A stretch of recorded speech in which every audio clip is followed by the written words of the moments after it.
Hello and welcome to our YouTube channel. I'm your host Leo Morpheus, aka Ingenious, and I was using my PC before and I decided to clean up all the junk files, etc. using BleachBit, having a 500GB hard drive on this Linux operating system, Ubuntu.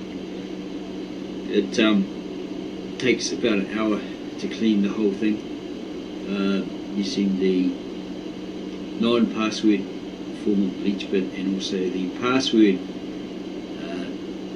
activated version of BleachBit.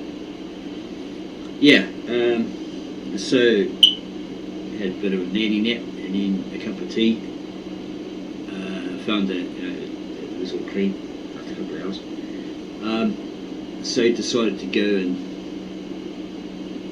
look at my channel, the analytics, etc. Came across something, and I wrote some notes on in regards to this series I was creating called In the Beginning, from the very beginning. And then I think I went and had a cup of tea and come back, and I went onto YouTube and I found this documentary. Okay, you need to hear this. Our history is not what we are told. Ancient Civilizations, Graham Hancock, The Fifth Kind, with association with Gaia. It's really interesting.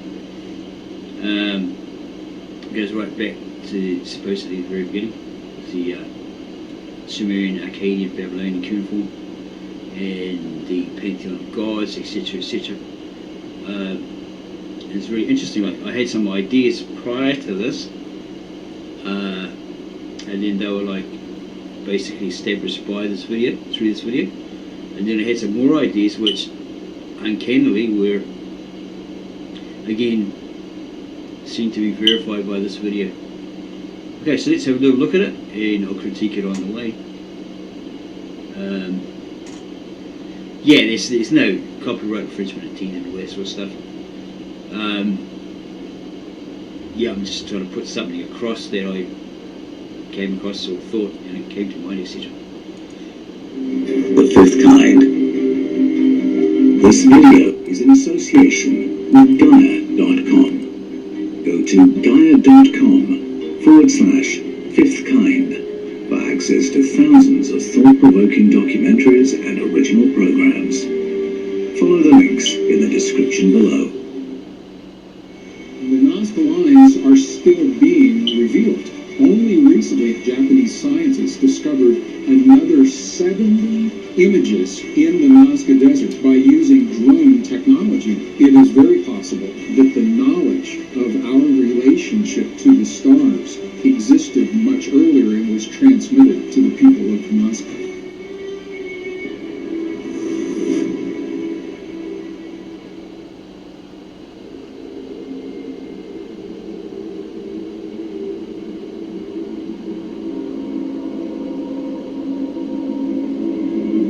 Je pense que le territoire irakien comporte de nombreuses portes stellaires. I believe there are many stellar gateways on the Iraqi territory. Gods could travel through stellar gates like the ones that we see in Stargate. I think this is the reason behind the problems that occur there.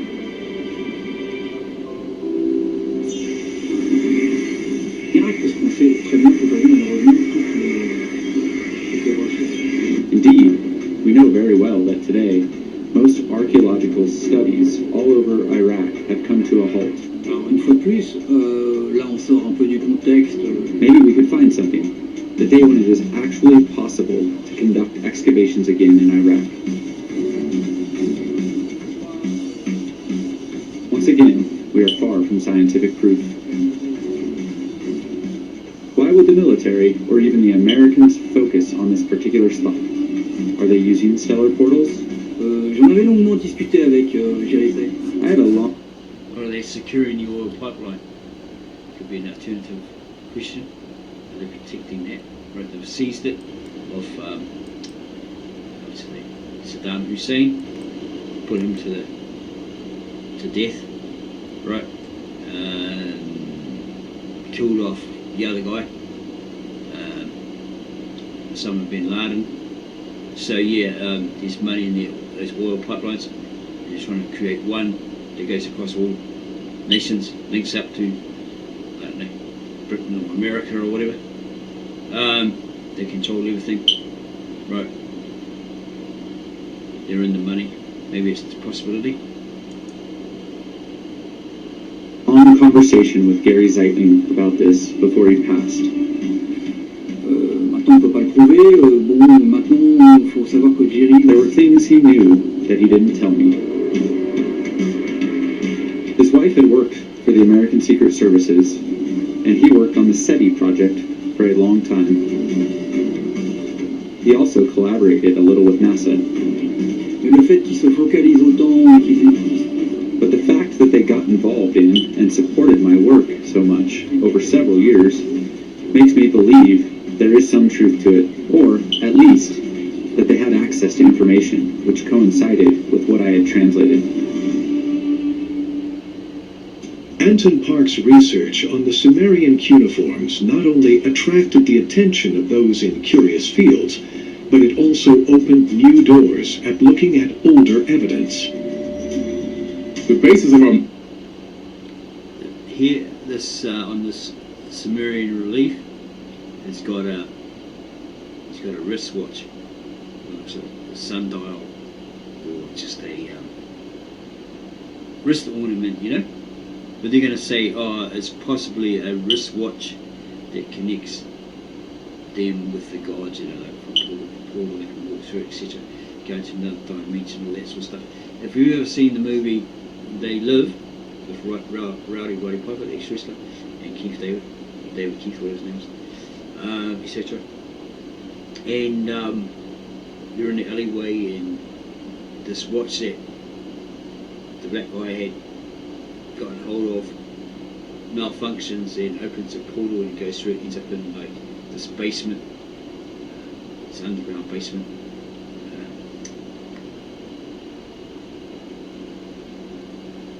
Environment, and they come up against this trader that sold himself to these this alien power for money and riches and alcohol and all that sort of stuff. The good life. He also had a watch and he disappears with it, right? So he can jump from portal to portal, etc. That's what they're basically saying. You may see it on there's old Stargate TV series as well. Yeah, just keep an eye on them. To me, it just looks like it's a wristband, you know, an ornament type thing. Like they had leather bags that they made and sold, and they put their different herbs or whatever, information, tablets, whatever in it. Much like a laptop case. Bag. modern scholarship on Sumer comes out of the Library of Ashurbanipal that was found in Nineveh. And in this area, there were metallic sheets that had patterns and little illustrations etched into them. And there are several illustrations. In the Sumerian text, there are stories very, very similar of where advanced intelligences were able to move between dimensional realities, and they would do it using a small device that they were able to take You go. Is that wristwatch? in tune in a very precise way to the material of the earth, to the rocks of the earth, that would allow them to do this. So there are other stargates. Is it possible that, like the ancient mathematical language encoded in the Great Pyramid, these shortcuts to other dimensions were created by the gods as a means to not only travel, but empower human beings to see beyond the veil? They're beginning to discover that there are many other dimensions, and that these dimensions are only separated from ours by an electromagnetic membrane. In fact, he equates it to a radio frequency. We, as creatures, right now are tuned into this radio frequency. If we could reach in and just turn the dial a little bit, you're going to tune into the next one. And how horrifying might that be, or how beautiful might that be? We don't know really what's existing on those dimensions. dimensions.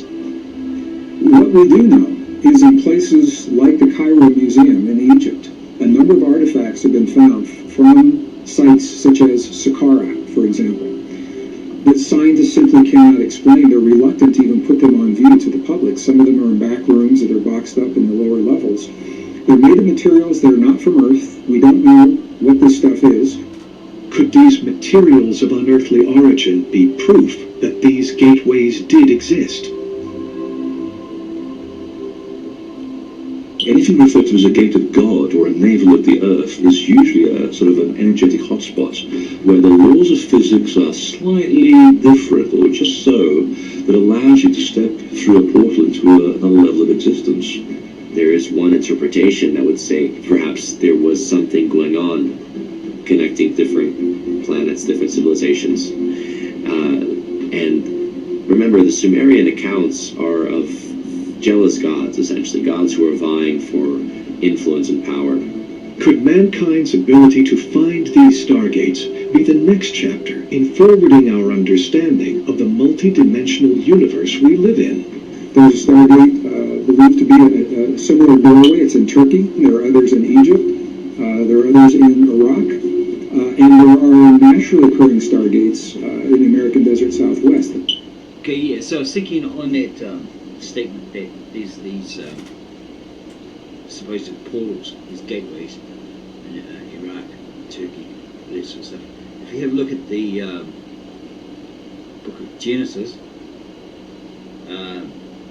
that's supposedly where everything started from, right? Right, you've got Eden, this mythical place called Eden, where two sets of beings were created, Neanderthals and Adam and Eve, right? One from just in the likeness of God, the other molded from the earth, from the dust, whatever. Two different kind of beings, one with the spirit and one without the spirit, one just following the animalistic nature, told to go forth and multiply, increase. So off they went, possibly to the east, and in the land in the east that Cain ended up wandering into, or going into, being banished into by God because he killed his brother Abel. Then Adam and Eve sinned, and they get ousted out of paradise, or Eden, the Garden of Eden, and head towards the east, right? And then things happen from there. So yeah, they could be accurate there. That like I was thinking, well, paradise wasn't, or maybe Eden wasn't actually on the planet, or it was on the planet. Paradise or Eden was on the planet, but there was like this portal gateway that they all got ousted from, right? I'm not really sure on that one, it's just an idea. Yeah, it's just an idea, but we'll go further into this video, and I'll stop where I need to explain some more.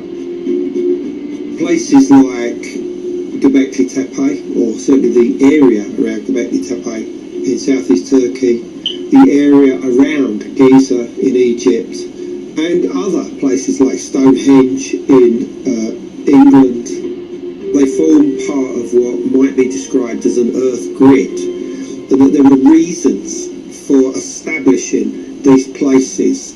They all have something in common with each other, and if you ask me what that is, I would probably say that it's geomagnetic anomalies, the appearance of strange light phenomena, what we would call UFOs today, the manifestation of supernatural forms, supernatural entities, and the idea that you can achieve altered states of consciousness more easily at these places than elsewhere. Well, okay, I'm going to look at Genesis to further expand on my thoughts, my idea. Okay. Because it states there that just trying to find it, this old King James, this giant King James that I've got. Genesis. It might be about. Have a look here. Further on in Genesis chapter 1. Okay, when God makes man, he makes the first in his image, after their likeness. He looks at them, he's got their face, they got dominion, authority of the land, the fish, the sea, etc. And they get told by God, go forth, multiply and increase. And it doesn't say that they headed towards the east, but yeah, that's what they did. These are supposedly the Neanderthals in the original Assyrian Aramaic or Kitab Asher, the old scribal tongue, sacred tongue, old tongue, Lashana Antica, Cyprea, Brita, or Genesis in English. That there was a Neanderthal man who didn't have that spirit of God, he just had the spirit of life. He had breath, so he could be alive, could be animate. Yeah. But he relied on his animal instinct to survive. Okay. And then you had the second Adam created, molded from the dust, the dirt, the ground, who was given that breath of life, but was also given that spirit. So he had that communion with God. Okay, he could walk and talk with God. And then they had their rules: don't touch this tree, don't eat of it, etc. And they broke that. So they were ousted from that Garden of Eden. They went to the east, and then Cain killed Abel. So he's banished from the presence of God because sin can't dwell in the midst of God, etc., etc. So he gets ousted up from the Garden of Eden into the east, a land in the east, the land of the nomads, the wanderers, right? He's afraid because he states in Genesis that, if anyone finds him, they might kill him, but God says, no, put this mark on you, anyone that sees it, will know not to touch you at all, because anyone kills you, they're going to face the wrath 7 times 70, payback, but apparently in the lost book of Adam and Eve, I can't remember if it's 1 or 2, possibly 1, which is pseudepigrapha, but they know, they can date when it was actually written, approximately, but they don't know who the author actually is. Okay? The author's unknown, so they call it pseudepigrapha, which is not necessarily a fake or a fraud. It's just that they can't pinpoint who the actual author was.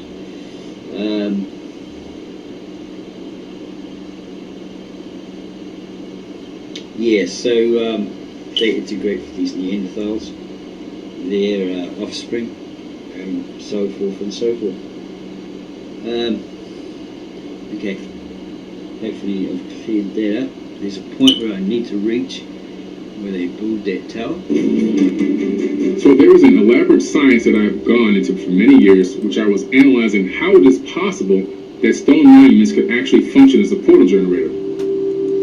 Yeah, so it just came to mind again that eventually the descendants of Cain, etc., etc., they all wander. From Eden there's 4 riverheads, right? The Pishon, the Gihon, the Euphrates and the Tigris. And it makes mention of it's the Euphrates, the Tigris and the Euphrates running through or around the land of Asher, which was a title or name of God, for God, right? By the Asheroi, the Assyrians. Again, it's telling you of Asher or Assyria before it was actually Assyrians, an Assyrian nation. So these kings of Ashurbanipal, etc., that sat on that throne, they were like regents. They were delegated to sit on their throne by God, or by Ashur. Okay, that's why that city was called Ashur. Okay, the capital of Assyria at the time, Mesopotamia, was Nineveh, where Jonah went and warned the people of their wrath. The wrath of God coming on for their sins, right? And this king of Ashur, or the king of Assyria, right? Or king of Nineveh, sorry. He believed everything that Jonah said, so he wrote it down in his language, Cuneiform, and supposedly had a library built, and that's where he stored them on clay tablets. And then centuries later, they were invaded by the Babylonians, who destroyed it, burned it, whatever. And centuries later, 1900, Sir Henry Layard and his friend Ormuzd, an Arab, discovered it, unearthed it, and found approximately 30,000 plus tablets of cuneiform on it. And then centuries later, this native-born Mesopotamian translator, filmmaker that speaks Aramaic, went to the British Museum where they were stored and found they had Aramaic underneath them, underneath the cuneiform. So he translated it, and that's where he bought a manuscript copy in Bible format from a high priest of the supposed original Church of the East, and he translated it into English, which became his translation of Brita, or Bereshit in the Hebrew, or Genesis, which means origins, beginnings, in English. So hopefully that was to the point that I was trying to make. So that all of these Nineveh, Mesopotamia, Iraq, Turkey, Egypt, where they're supposed to stargates, portals to the gods, are supposed to have been it's in accordance with Genesis, and the people that migrated to those areas, that they followed the rivers, the Euphrates, the Tigris, Gihon, Pishon, which is supposed to be like the Kuwait area, Havilah, which I think, if I recall, was Abel's name in the Aramaic, ancient Aramaic, Havil. So maybe that land is where he was killed and buried by Cain, so it became Havilah. I'm not really sure. You have to do your own personal research on that, into that Aramaic, ancient Aramaic, what Havilah means, or even in Hebrew. Because they have this song, I think Neil Diamond covers it, called Havilah or something. Yeah. They're dancing around the throne of God, etc. Okay, so we'll continue here to... That in fact, it is a remnant of an advanced technology where even something as simple as a pure stone, if you understand the earth is naturally giving off these bubbles, that will allow you to portal into other realities. Then you have to know where to build the stones, and the stones actually become like a focusing mechanism that capture those bubbles coming up from the earth's core that are multidimensional and allow you to travel through these portals. The question is, what are we dealing with? I think it's worth considering some extraordinary possibilities. Amongst them, which actually quantum physicists would not find so extraordinary, that we live in a multi-dimensional universe. That we're occupying one particular dimension of this universe, but there are many other dimensions which are normally inaccessible to us and inaccessible to our senses, that can be reached in certain ways. And perhaps the most direct gateway to the realm of the gods is found through the deliberate, targeted, well thought out alteration of consciousness. That seems to me perfectly plausible. One of the most famous portals, the Bermuda Triangle, is a good representation of how planes and boats simply disappear into another dimension, never to... Yeah, well, apparently these F-22s or Corsairs or whatever, where they disappeared, they're reported as having disappeared through the radio contact. And apparently years later they were found perfectly intact on the coast of Florida Keys. So that's one to think about, if it is actually a fact. Return. Research on this area is quite extensive. But what about other seemingly non-active portals? What kind of physical elements could these hotspots possess that could empower humans or gods to tap into simulated universes? And that frequency, what you need in order for that to really happen are quartz crystal deposits, very vast quartz crystal deposits. And it just so happens our planet has vast crystal deposits all around the globe. And that, to us, is showing us that this is an area with underlying quartz crystal deposits that are strong enough that they're causing. I'm going to jump a bit here because we'll be here all day. You can have a look at the video yourself on YouTube in your own time.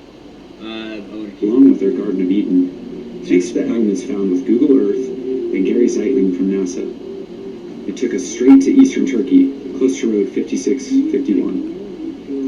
What can be noted in the Sumerian tablets, when they clearly speak of creating workers to serve the Anunnaz, the main geneticist is always Enki.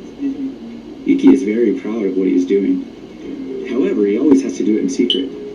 And here something important occurs in the research that I've carried out. In order to be able to secretly teach values, aside from changing their genetic code, in which he probably injected things that we cannot comprehend nowadays, the gods were using a specific language in Eden, the Emion language, the language that comes from the skies, the language which comes from On. In my years of research, I understood that the Emeshah, the matrix language, was mostly used by Sumerian priestesses. The so-called Emeshah contained more particles than the languages used by the male gods. So Enki used the Emeshah, the matrix language, to encode the ancient languages we find on Earth. I think that Enki had the desire to work for the benefit of the human race, to secretly bring them knowledge. And to be able to do that, they had to use a code. So they created a linguistic code for each tribe. And I think that regularly, maybe every generation, they had to change the code to prevent the Anunnaz from finding out about the hidden knowledge. Yeah, so I was thinking about that, what he stated. Yeah, it's probably the reverse in the Bible. It's probably like, what was it, somewhere in Genesis where they all men met in the east, in a certain land, the land of Shinar or Sumer.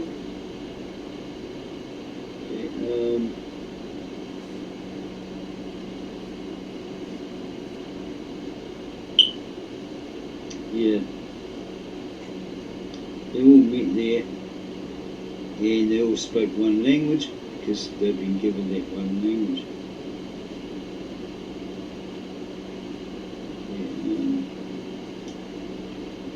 I think is that after now?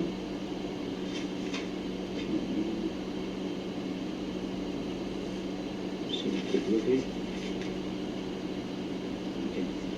It's Genesis chapter 11, verse 1. One language. This is from the King James Version.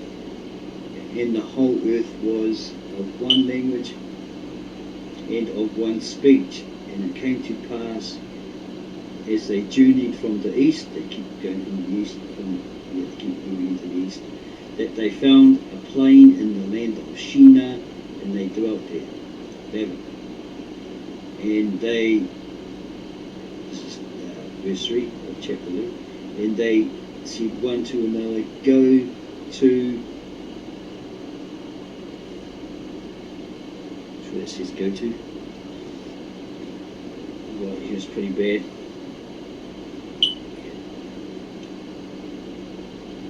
Okay, and the whole earth was of one language and of one speech, and it came to pass that as they journeyed from the east, that they found a plain in the land of Shinar, or Sumer, which is part of Assyria, and they dwelt there. And they said one to another, go to, let us make brick and burn them thoroughly. And they had brick for stone and slime they had from water. And they said, go to, let us build us a city and a tower whose top may reach unto heaven, and let us make us a name, lest we be scattered abroad upon the face of the whole earth. And they called themselves a nation. Confusion of tongues. And the Lord came down to see the city and the tower which the children of men builded. And the Lord said, behold, the people is one, united, and they have all one language. They all speak one language, one dialect. And this they begin to do. So, according to this letter born Mesopotamian translator Dr. Ian Alexander, he says they all spoke Aramaic. God spoke to them in Aramaic and gave them their Aramaic language. But it's like, well, they're in Shina Suma, so wouldn't that language be like some sort of Sumerian original?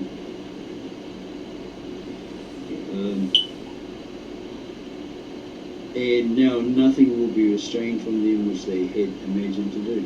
Go to, let us go down and there confound their language, that they may not understand one another's speech. So the Lord scattered them abroad from thence upon the face of the earth, of all the earth, and they left off to build the city. Therefore is the name of it called Babel, because the Lord God did there confound the language of all the earth, and from thence did the Lord scatter them abroad upon the face of the earth. So what it's saying there is, to me, is our building this tower,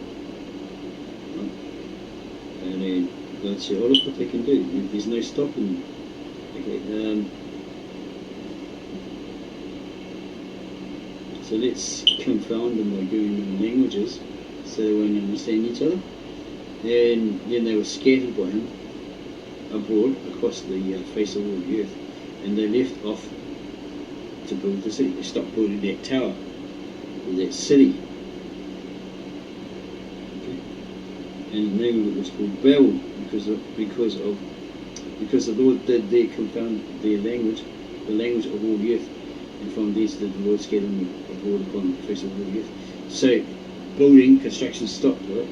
Supposedly the legend is that they were building a tower in the Sumerian text to get to the gods. Yeah, for whatever reason they decided to try to get to the gods. I'm thinking, because of this video, it was some sort of portal. They were building something to get to this portal.